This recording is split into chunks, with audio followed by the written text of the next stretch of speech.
All right, looks like the numbers are starting to level off a little bit.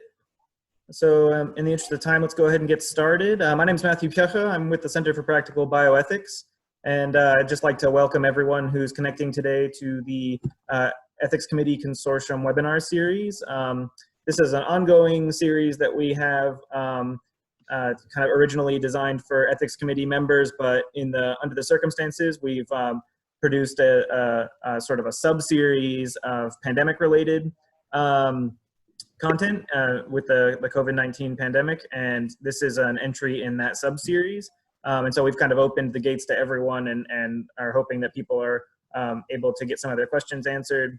And kind of to that end, we're putting these webinars together, recording them, and posting them to our YouTube channel as well. So if you have any colleagues who are unable to connect today, or you want to go back and review any of the content that we talk about today, I'll be posting this video shortly after we complete today's event, and you can share that accordingly. This is session one of a two-part series two-part session that we're doing on shared medical decision making and long-term or advanced care planning, particularly in long-term care settings, sort of amid the COVID-19 pandemic. So we'll get through some of the theoretical parts today and some of the technical parts next week. We also have a moral distress webinar that will be coming up on May 14th. So that's look out for kind of our promotional material around that, and forward on to people who may be interested. A couple of other housekeeping things. We like to keep these as kind of discussant events. So if you've got any questions or want to make any contributions of your own, I encourage you to check out the Q&A tool or the chat tool in Zoom, and I'll be keeping an eye on that throughout. We'll try and get your questions worked into the discussion. And I'd just like to thank my colleagues, John Carney and Linda Ward, for contributing to the content today, as well as Maria Fox and Dr. Jessica Kalender-Rich from the University of Kansas Medical Centers. And with that, we've got a lot going on today, so I'm going to go ahead and hand it off to John. All right, thank you very much, Matthew. Appreciate your hosting today. So as Matthew said, we have a lot of ground to cover. This will be a two-part series, so if we feel like we are shortchanging you towards the end of this hour, we will make sure that we cover and recover any of the items that we missed or that you feel need further explanation in next week's session. As Matthew said, I'd like to thank Dr. Jessica Kalender-Rich and Maria Fox from KU for joining us today.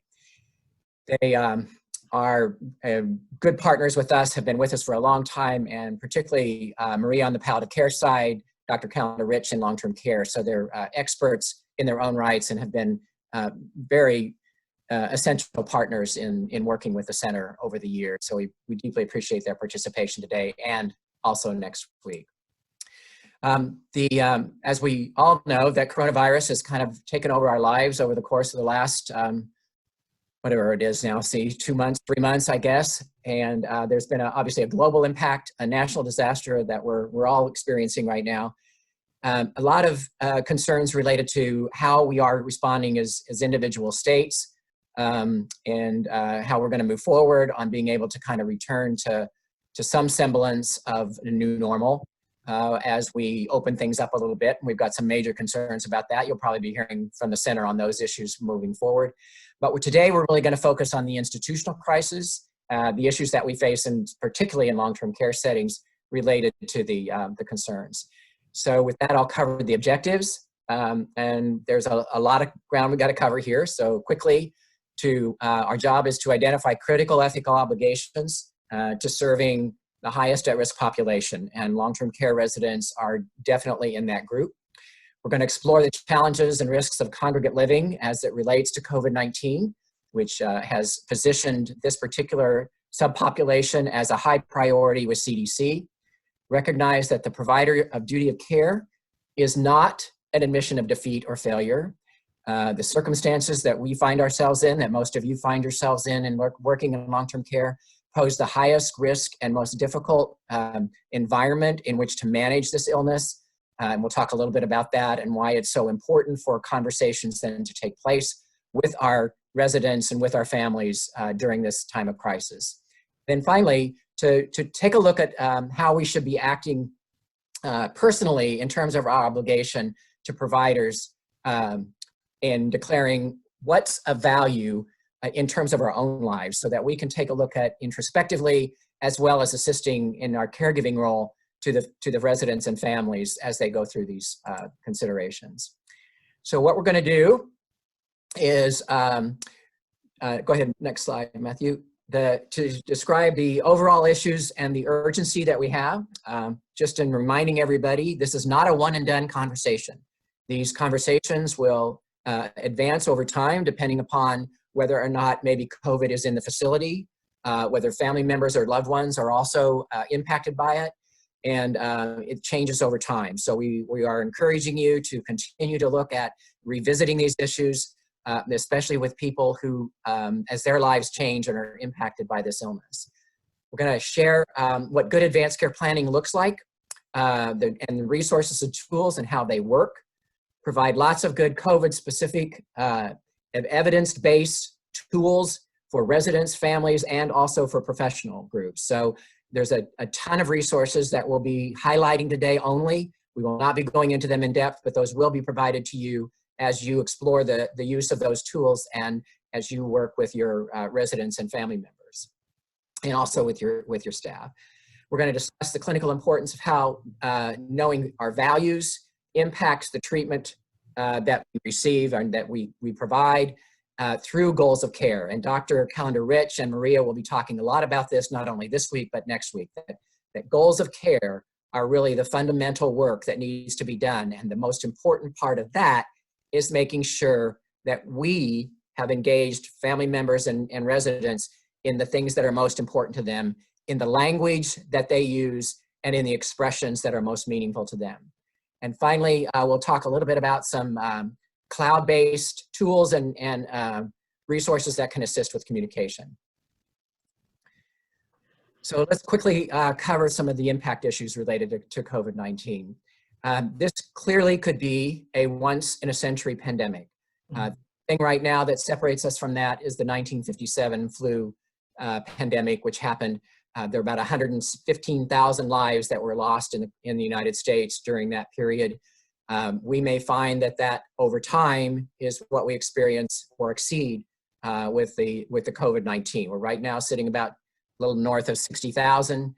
We've got a long, long way to go. We're projecting now some revisions upwards to about 75,000 by August, and that is before the second wave that we are anticipating having in the fall. So we are in a crisis situation, and one that is certainly, if not 50 years, 100 years in comparison figures. The nature of the illness impacts physical distancing, and separation disrupts our caregiving that we're able to provide, and multiplies the infection risk. This is one of the most insidious aspects of this illness and impacts all of us repeatedly daily in the way that we provide care and assistance to those that we're serving. And the threats to intimacy and personal integrity are immense. And so, again, the center's work in trying to advance care planning, medical decision-making is really to focus on how do we protect the integrity and the importance of those intimate expressions of life and love that need to occur in the long-term care setting repeatedly over the course of the next 6 to 9 months, probably close to a year until we have a vaccine. And a caution on that situation is that even with a vaccine, the ability for elderly, for the older adults to respond effectively to that because of their age and compromised immune systems may have significantly less merit than it would for younger populations. So the other areas of impact are, I talked a little bit about the insidious nature of the contagion, the asymptomatic transmission that many of you face in providing care to your residents, that in some cases the staff who may be asymptomatic, not even know that they're infected, maybe have introduced or would introduce the illness into your facility, And there's no shame in that. We just have to be ready and make sure that we're responding in an appropriate way as quickly as possible. CDC, as I mentioned earlier, has identified this environment, these individuals, both staff and residents, as one of the most vulnerable populations that we are addressing, and testing priorities, which have not been robust, as we all know, are identified for this population. However, most of that has been in the symptomatic arena rather than the asymptomatic arena, but we're making progress on the different types of testing, and hopefully we'll be able to get CPR and antigen and antibody testing more effectively administered and ramped up because it affects all of us in terms of how we're able to continue to provide care.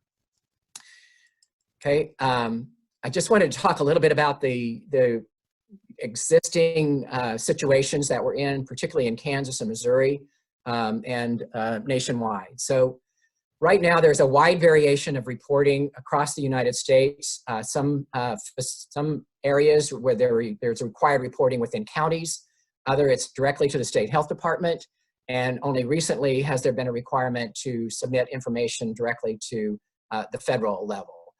And so just as a quick reminder, as of this time last week, there were more than, this is according to the Kaiser Family Foundation, more than 10,000 deaths have occurred in 23 states in long-term care facilities in the country. About a quarter of all COVID deaths reported in the 29 states that are currently reporting can be attributable to long-term care settings. And in 6 states, more than half of the deaths which have occurred so far have been in long-term care.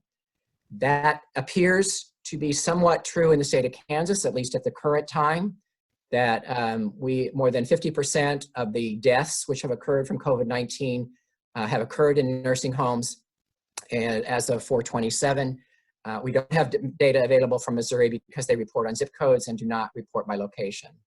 So, and what's most concerning here is that they're obviously being north of 50% on the number of deaths when that population represents less than 1% of the population is concerned. Now, you may say, well, yeah, but a lot of people are expected to die in nursing facilities over the course of a year.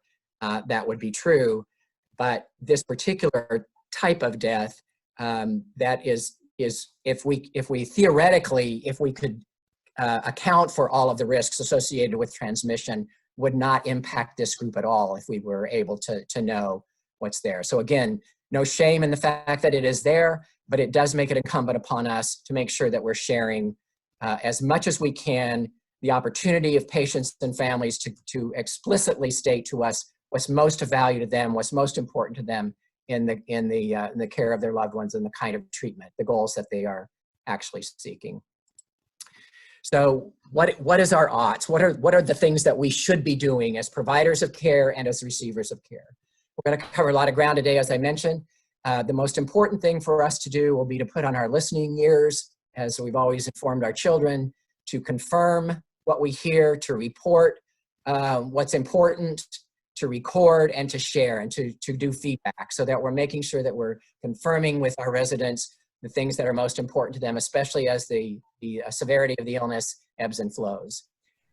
We also are encouraging you to be willing to engage in serious conversation using common language, getting those individuals to express their concerns, their hopes, their wishes, their dreams, and their values, the virtues, and all the things that are important to them in terms of spiritual elements and everything else. It's about family, it's about love, it's about the things that they most need to be sharing. And that's going to be important when we listen to Maria and we listen to Dr. Kalender-Rich. Basically take that information and then translate it into the kinds of treatments that would be beneficial to the patients and the families based on what it is that they think is most important.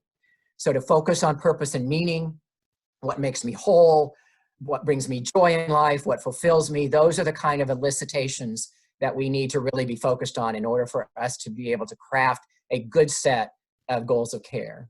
And then also to be willing ourselves to face our own vulnerability, to admit our fears, and if we have to use scripts that may not be very fluent to us, If we have to use tools and resources, we take advantage of them. And we have a ton of them that are available that we've curated across the country that are some of the best in the world. So if you're struggling with tools and resources, this will be a place that the center can serve with the collaboration that we have with national organizations that have really put a lot of good work and effort into this, especially the evidence-based portions of it. Let's see, I think I may have some more. Well, before that, let me cover a couple more points. We also want to acknowledge that we know this is hard. This is not an easy discussion to have, nor is it an easy discussion to repeat, especially once the situations may change in facilities in which an outbreak occurs. And it's not something that any of us imagined that we'd be doing. And so we need to really depend on and work in solidarity with each other to admit where we're struggling and to reach out for help so that we can improve the care that we deliver to our residents and family members. Thank you, John. Next slide. Next slide.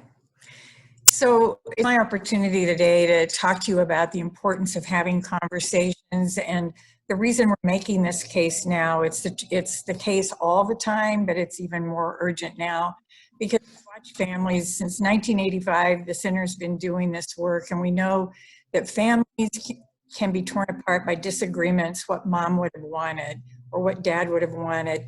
We all want a peaceful, dignified death where our objectives, our wishes are honored. And the way to do that is to let somebody know before the crisis. Next slide. So this is a conundrum. We're very reluctant in our culture to talk about serious illness and death, and especially when we're doing pretty well, feeling pretty good. But this is exactly the time to have these conversations and make plans. And we're really reaching out to all of you now, not to just deal with people that you are working with directly who are feeling well or not feeling well now or may be infected, but everybody. There are a variety of tools to help. Next. So COVID-19 has turned the world upside down.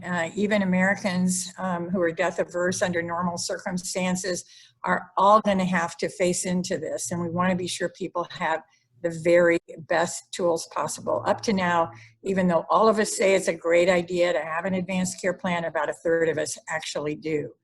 And it's easy to say this is a long way off, but there's nobody immune from this virus right now, so we all ought to be highly motivated. Next.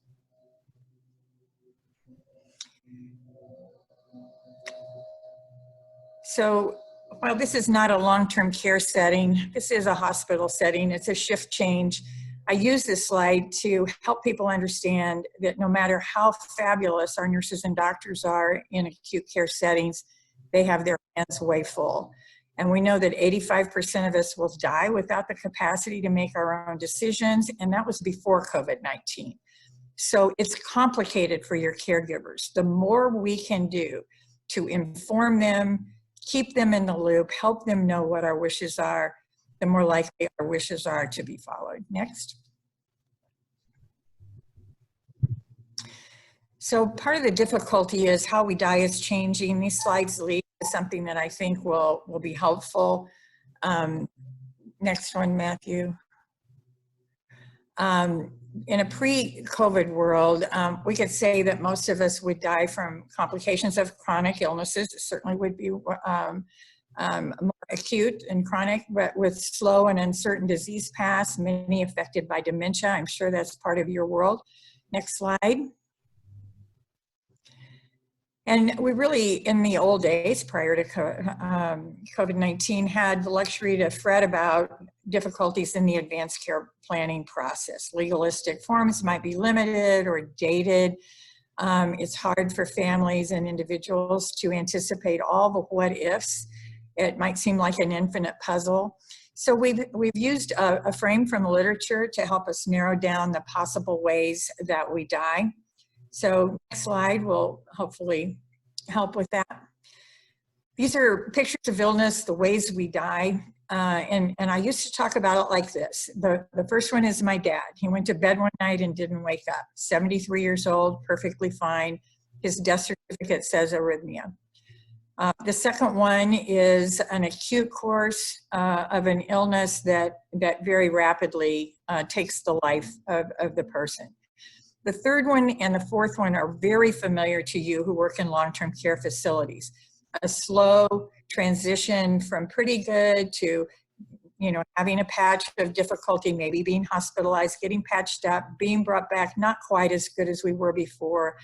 And that could take place over a very long period of time.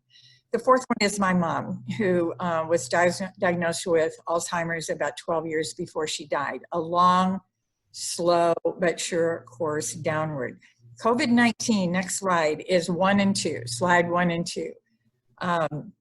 We want, to the extent possible, to give patients a chance in the context of these ways we might exit, to gather their thoughts and gather their people for a conversation about this. And those boxes under normal circumstances are helpful. They're also helpful to help people say, well, I don't know what's going to happen to me. Well, maybe one of these 4 things. Let's talk about 4 things. Right now, in your setting, we need to be talking about 1 and 2. Next.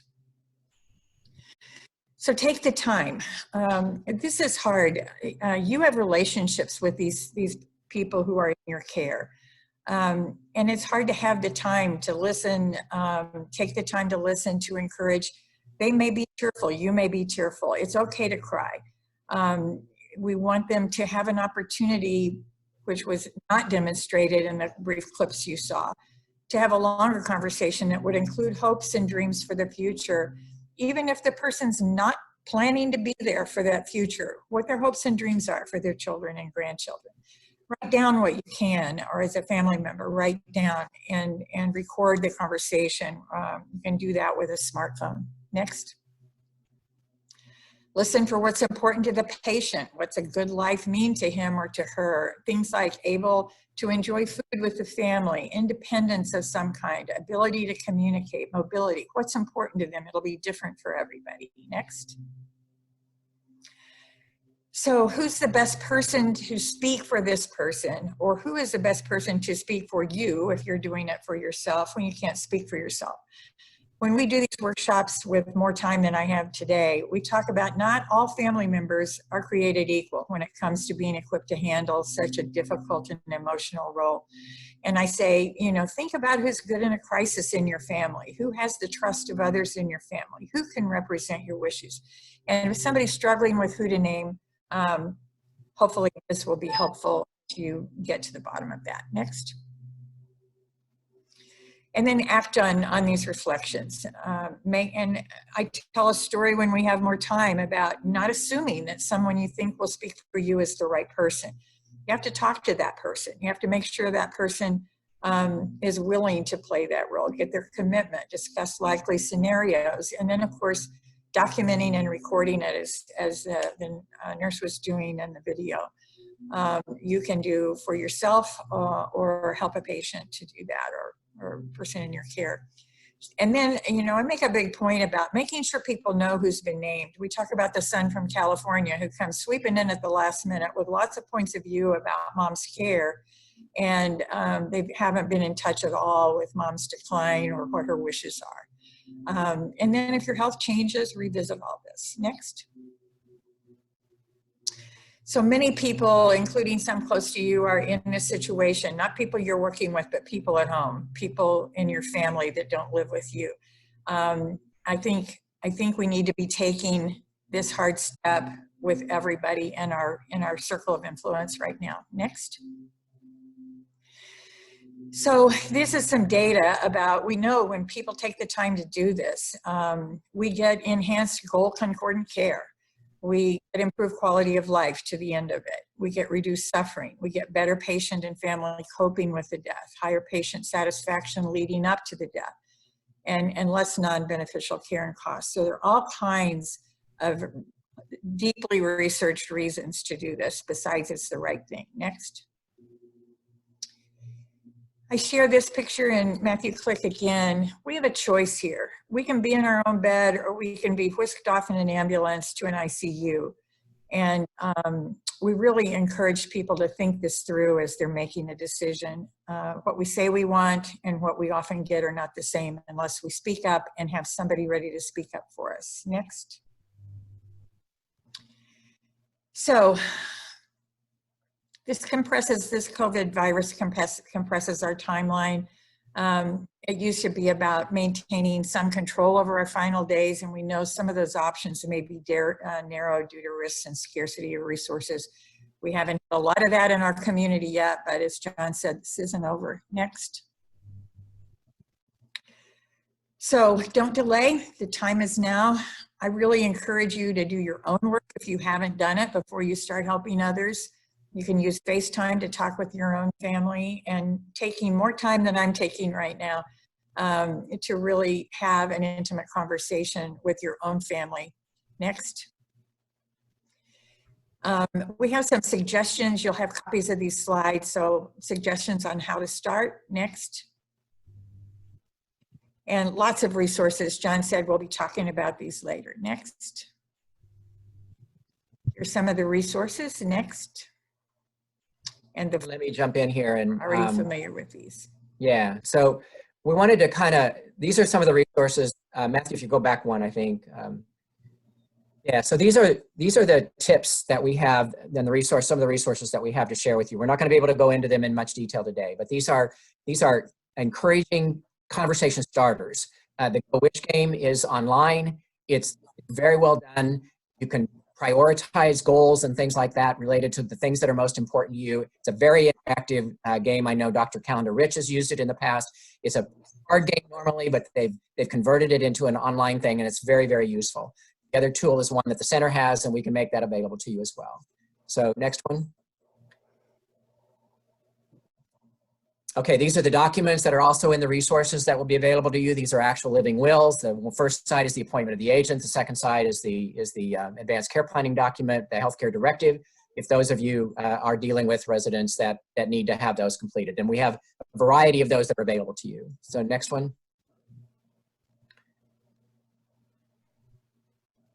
And then there's the online options that we have available. And this is actually a recording that the center has in a relationship that we have with AD Vault, the sponsors of the videos today, that allow us to be able to record and upload the reflections of audio and video of mom saying what it is that mom wants us to hear or wants us to be able to share with each other, so that we understand as we talk with doctors later that this is the things that are most important to hear. And that's a resource that we have available through our website, and we'll be making that available as well. And our partnership with AD Vault. Next one. So these are the tools. I don't think we have time right now because I think we're already encroaching into Maria's and Dr. Kalender-Rich's. So I'm going to hold this back. We'll just come back to this slide if we can later. Well, go ahead and launch the page, Matthew, and we'll just at least show people what's there. So this is the web page of the center in which all the resources that we just mentioned to you are listed. They cover the Center for Advancement of Palliative Care, Vital Talk, decision aids with respecting choices, the University of Colorado, that can be conducted with individual family members. They do not need to have a clinician involved at the initial outset. It covers the National Hospice and Palliative Care Organization, covers medical orders that are particularly related to COVID-specific ideas from PULST and the TPOP program. They're all in one location, available for you to access, download, take a look at, and see how you might be able to use them.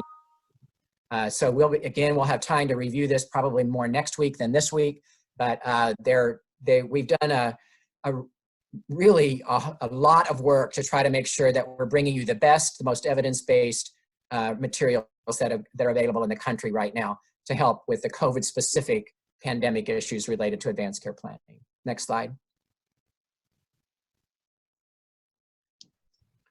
Hi there. Thanks, John. I'm going to take over. Maria Fox here, and thank you for this opportunity. I'm just going to take a few minutes to maybe even just highlight. So as Linda pointed out, so what's different now? Before COVID, after COVID, we still should be looking at what our patients want us as providers to do for them. So just a few facts about COVID, and I think you can go out there and find all sorts of facts. Some change from day to day, but it certainly is a serious health threat, not just to all of us, but more so to the frail and the elderly. We know it's more contagious, it's likely more deadly than the influenza that we know about. And right now, despite all the information we're getting, which sounds promising about this treatment or that treatment, we really don't have anything right now that we can bank on. So we know that most of the care, the treatments, or the interventions we're providing is going to be supportive. We also know that, even not knowing who each other is and where each other is, others can be carriers. Individuals can be carriers and not infected, and we can be close to them. Or, we certainly can, get infected from them and not even know it. And that's why the social distancing is so important. The fact that it's a virus and not a bacteria, we can't throw antibiotics at it right away. But we also are banking on the testing. Hopefully that will tell us not just where it's at and who has it, but it'll help us in tracking how we can stay safe from it as well. And then, as you know, death is usually due to respiratory failure, which really encompasses how the lungs function. Next, please. So, as you know, the goals for advanced care planning are really important. You've heard up to this point that it maps out what we hope to know about what the patient wants in terms of future interventions or treatment. And we've already heard it's best to do it before a crisis. And COVID is a crisis. And so 3 main reasons why we have to do it, and you've heard this already, is because we avoid that intensive life-sustaining treatments when the patients don't want it. That's the main reason, really. We also avoid that non-beneficial or unwanted high-intensity interventions during pandemic situations. So when those resources are stretched or not available, when they're not beneficial, we don't even have the option to offer it. And then really then when we do have that, or we do implement some of those treatments and they're non-beneficial or unwanted, we're placing others at higher risk of that transmission, our healthcare providers, the nurses, respiratory therapists, physicians, everybody else. So it really is important to clarify not just what those patients' goals are, but as well as the diagnosis, prognosis, and the life expectancy. Next slide, please. So it is really important to follow those goals of care conversations, as and we'll be able to go into some of those tools. But what really is important is that once those goals of care conversations have happened, follow those up with medical orders like the pulse, like TPOP. They are used as guides, and they can be outlines for those ongoing or dynamic conversations, but it does guide you to specifically discuss just some of those interventions that are available, like CPR. Does the person want CPR, or yes or no? What types and degrees of medical interventions? In those videos, you heard both Don and Evelyn say, yes, I would like to get to the hospital, or no, I wouldn't like to get there, knowing that there are certain interventions that can't be offered in a long-term care facility that will be offered in a hospital setting. The ICU, the hospital, for example. And then there's those additional orders that can be discussed, as well as nutrition. Next slide, please. So I do want to just breeze over, what about those life-saving interventions? Many of you may know, or you may not know, that CPR, while it's a very important intervention that we offer many people, survival rates vary. And when it's even in an in-hospital setting, our survival rates are about 17%. When it happens outside of the hospital, it's even lower. And for those who are in long-term care facilities and survive CPR, which really is about less than 1%, most of those individuals will probably die within 120 days. And there's a lot more that we can talk about CPR. Mechanical ventilation. We know it's a very important strategy or intervention, but it's also very effective in the short term. when we do use it long-term, it does carry a high mortality and high morbidity. Next slide, please. And then there's artificial nutrition. You know, we bring that up as an intervention, almost common. It is a common intervention. We bring it up almost frequently, but we know that it's not helpful in situations with patients who have advanced dementia or who have a chronic illness that we see that trajectory that is really going downhill fairly quickly. And IV hydration, you know, for all the information that's out there, it doesn't really improve pain management or discomfort. It doesn't prevent dry mouth or keep people more aware. And in fact, stopping IV fluids will actually decrease those symptoms that are usually associated with reduced renal function, or, you know, that like the dyspnea or edema, that kind of stuff. Next slide. And so it is really important when you're having these conversations as providers to assess that life expectancy, if you will. And there's many tools available, and some are really specific into assessing functional, cognitive, nutritional assessments, and even making sure that the patient gives us their own self-report. Patients know where they're at oftentimes in their illness, in their trajectory, in their life, where they want to be. So it's really important to get that from patients as well. And we do know critical illness in patients with moderate or severe debility usually have that high mortality associated with them.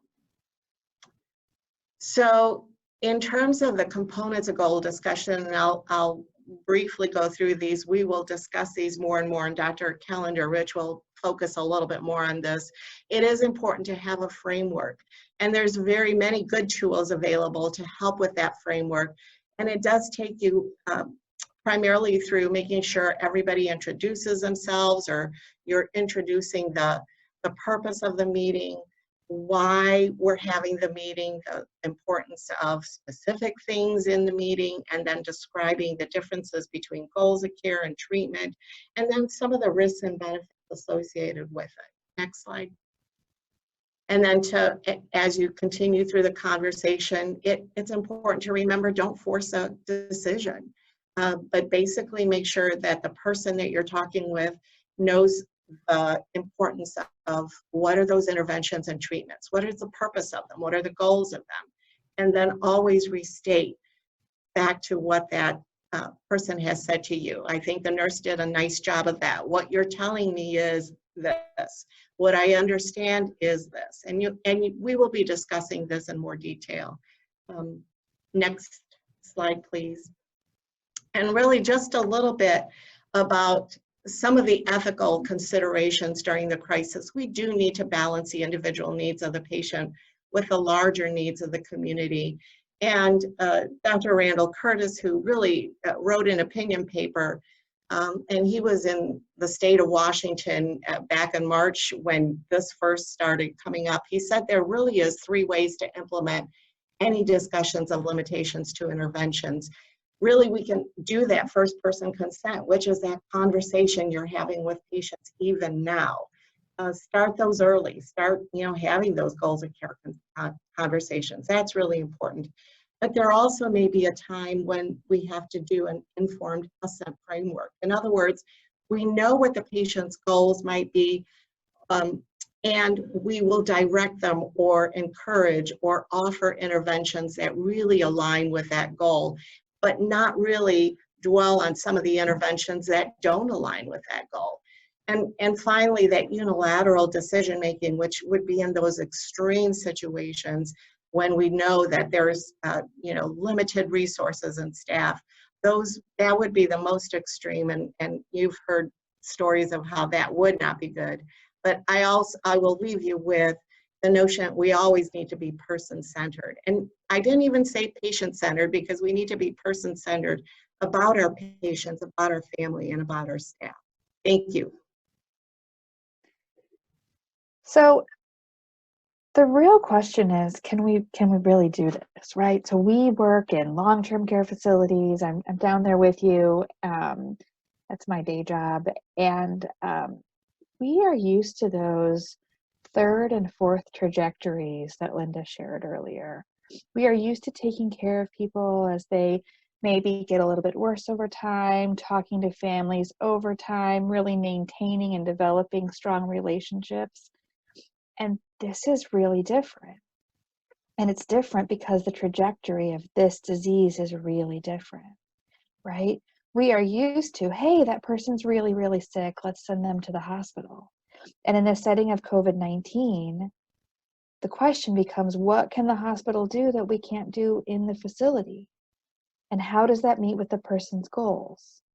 So we as a group, right, in each of our institutions are really thinking through how this disease really changes our processes, how we are documenting around it, and that goes for the clinicians, that goes for the physicians, the APPs, really everybody. And really the other piece, and this is a question we in this world are asking ourselves all the time, what do the regulations say, right? Do they support what I'm doing?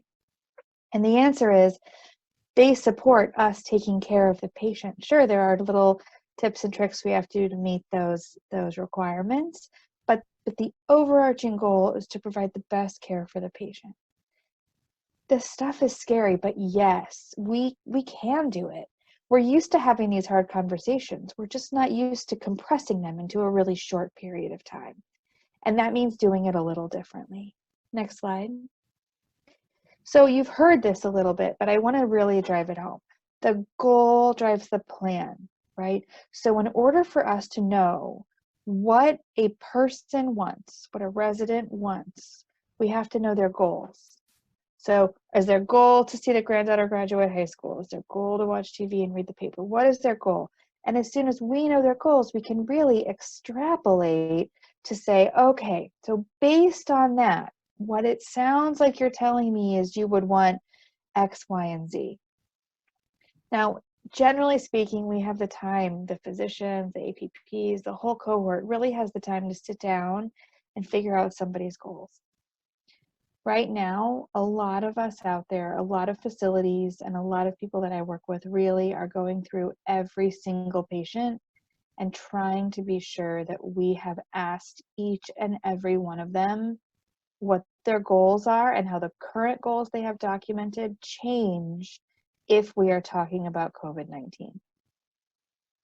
And those conversations are really important because we don't want to wait till somebody gets really sick to then try to go backwards and say, oh wait, that goal conversation that we had a year ago, that was based on them, having sudden onset of pneumonia that they could get treated, or some other more chronic disease. So these are the key questions. And these key questions really have to be laid out both in the facility so that we all know what to do, but then also if the person ends up going to the hospital because their goals match with hospitalization, the hospital teams rely upon us in the facilities. And when I say us, I mean every single person that's taking care of that patient or resident. Because I, as the physician, I'm going to get information from the aide and the therapist and the nurse, and we are all a big team that's gathering information on a person. The key pieces of information that everybody needs to know for each patient, and they're sort of in reverse order, to be honest. CPR or not, right? If that person's body passes away, do we try to bring it back? The emphasis on the word try, right? Number 2, is this a person who would want to be intubated, right? We know that you can't do CPR without planning for intubation if they should get better. But is this a person in a more controlled setting who would want to be intubated? And then 3, is this a person who would want to go to the hospital, or would they want to be a do not hospitalize in the setting of COVID? With full recognition that differently from a lot of diseases, in COVID-19, hospitalization does not really tend to change outcomes in our long-term care, frail, older adult population. I do want to highlight something that was on the video, and that was the second person said age is just a number. And that is true. Just because a person is in a facility does not put them into the highest risk category of dying, right? But it does put them into a higher risk than a community dwelling older adult. So while age is just a number, their function really plays into that. Next slide. So the key is, right, if we know their plan, and then if they get sick, we have a person-centered directive really to treat that person in place, to send them to the hospital, transition them to comfort. And we have the ability to now, in advance, get everything together, whether that's supplies or family members or a plan for how we're going to communicate with family members. Us having that set up before we even reach a crisis allows us to treat each person with the dignity, respect, and comfort or symptom treatment that they deserve. Next slide. So there's a lot of resources, and I want to speak to something that showed up on the Q&A a little earlier, which was related to the complexity of the resource that was demonstrated in the video. So there are tons of resources out there, and it feels like everyone is changing what they normally have or creating new things and putting them out there for all of us to find. There's a few pieces of that.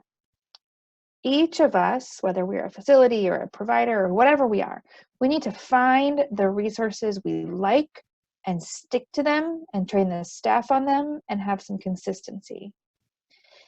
And that also means that sometimes you have a higher educated patient or a higher cognitively able patient who can do exactly the script that we saw a little earlier. And sometimes we also need to have available a much easier script that's a little bit more applicable to the patient who might have a lower education level or really have lower ability to understand.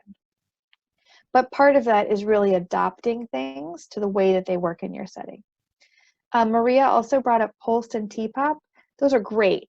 Those are great to use, especially if you have them already implemented in your setting. I would say that in the setting of kind of pre-crisis mode, right, we're all preventing things and trying to ramp up things quickly, it might not be exactly the right time for big changes, but it is a time to start thinking through how this could look, especially as we expect COVID-19 to be a challenge over the long term. Third, anybody can begin these conversations, right? Somebody can feed information to the clinician or the social work team, and that team can follow up and really get the information. And that can be then drilled down into what the actual orders look like. And we should always include family whenever we can, whether it's on Zoom, like now, you know, or with FaceTime or whatever we're using, or whether it's on the phone, or someday again in person. We really need to include families in those conversations. Next slide.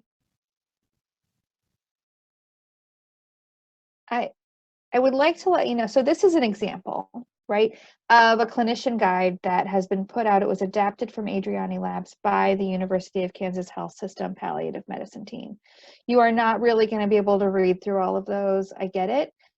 Next week, we are going to really focus in and provide you with some actual tips and tricks and tools that can be implemented.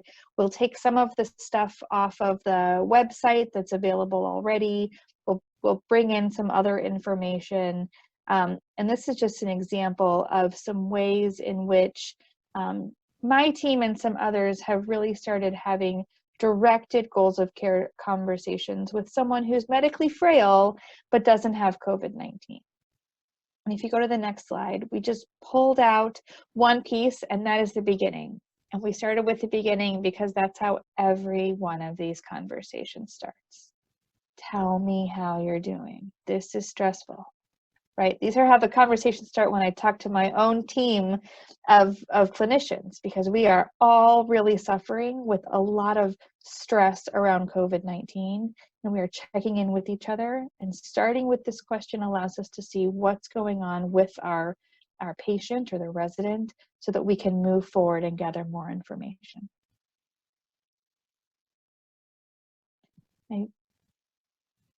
think we're ready for questions. Yeah, so we've got a couple minutes left, and if people have any questions they'd like to submit, you can do that using the Q&A tool or the chat tool. We're keeping an eye on both of them. I also went ahead and dropped my email address in chat, so if anyone would like a copy of the slides following the presentation, you can request them from me. And then just a reminder to people, we record these sessions and post them to our YouTube channel, so you can go to YouTube and search Practical Bioethics and you'll find us there. And you'll be able to find the recording later on this afternoon.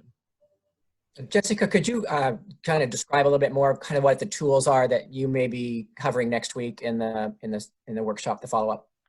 Yes, so we are going to talk through some tools about how to have these goals of care conversations, some communication tools, the specifics of that tool that we flashed up there just a little bit, specifically for clinicians that can be started by any member of the team. And really, it's a wide breadth of information that we have to share that can be applied really across all levels of care providers. Thank you. Also, we'll be taking a look at some of the cloud-based resources that we have. We'll be sharing those with you next week, as well as some of the not patient facilitated through a clinician, but actually family facilitated discussions as well. So if for those of you that have families that are connected, that are ready and willing to engage in different types of conversations, we'll have tools and resources that'll we'll delve into a little bit more on the ones that are currently the 12 or 13 that we have on the website right now.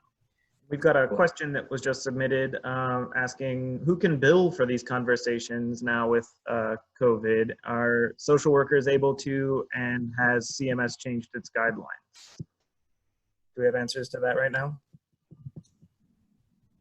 I don't have answers to that. Does anyone else in the group? The 99, 497, 498, which are the billing codes, are still the same as they have been. However, there is a possibility for facilitated discussions to take place, so you can engage clinical nurse specialists and other social workers to help begin the process. But in order to bill, there has to be a specific level of credential in order for us to be able to submit the billing itself. So there are opportunities for the team to be engaged in cultivating those conversations, but in order to actually do the billing, you have to have the providers be able to do it. Maria, you've probably been involved in a number of those at KU. So, and really it highlights 2 points, and I think I really want to echo Dr. Jessica Kalender-Rich's point that anybody can have these conversations, and those conversations can start, but what really needs to happen as well is we need to engage those folks, especially if there is a question of billable services, to get those folks who can then complete the conversations or augment those conversations, and really then take be able to generate some payment, if you will, for the time that's spent on those conversations. So yeah, and I think this is a good question. We can incorporate a little bit of that into next week's. It's not something we had planned, but if the billing and the coding information is important, we can build that into next week's workshop.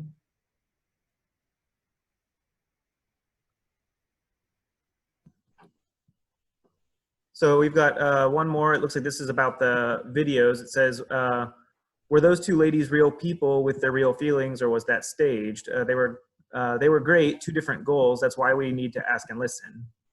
No, those were authentic discussions.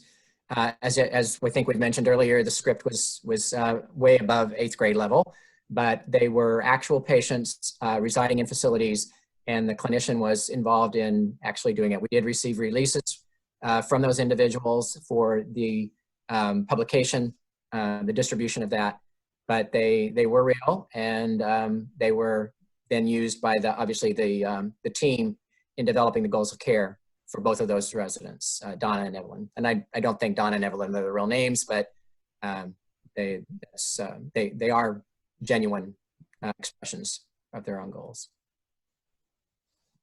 All right, with that, putting it together for us. Thank you. That brings us to 1 o'clock, and in the interest of everyone's time, I'd like to sort of wrap this up. So Thanks to everyone for tuning in, and thank you to my colleagues and our collaborators at KU. It looks like Maria may have had another appointment that she had to get to. So I'd encourage everyone to tune in next week for the second session of this little subset, and we'll be promoting that separately. So if you've been on the mailing list, you'll get information about that as well. And just once more, you can find the recordings for these on our YouTube channel. Just go to YouTube and search Practical Bioethics. You'll be able to find it that way, and you can share it with colleagues who weren't able to tune in today. I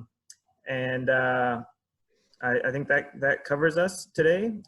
Thanks again to everyone, and we hope to see you next time. Thank you. Thanks for all you're doing out there. Yeah, Thank you. keep it up, guys.